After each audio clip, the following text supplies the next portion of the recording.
வணக்கம். கொள்ளிக்கருவாடு குழம்புக்கு சூப்பராக இருக்குங்க. இது உரிச்சும் கிடைக்கும், முழுசாவும் கிடைக்கும். முழுசா வாங்கினா அது லைட்டாக நெருப்பில் வாட்டிட்டு உரிச்சோம்னா ஈஸியாக உரிச்சிடலாம்.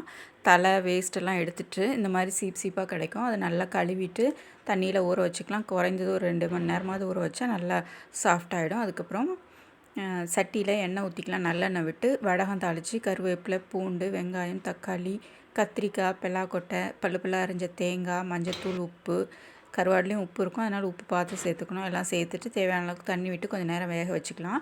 ஓரளவுக்கு வெந்ததும் கழுவி வச்சுருக்க கருவாடையும் சேர்த்துட்டு குழம்பு மிளகாய்த்தூள், கொத்தமல்லி தூள்லாம் சேர்த்து நல்லா வேக விடலாம். கருவாடு நல்லா வேகணும். வெந்ததுக்கப்புறமா கரைச்சி வச்சுருக்க புளி, ஒரு நெல்லிக்காய் சைஸ் அளவுக்கு புளி சேர்த்தா போதும். அதிகமாக மீன் குழம்புக்கு சேர்க்குற அளவுக்குலாம் புளி சேர்க்க தேவையில்லை.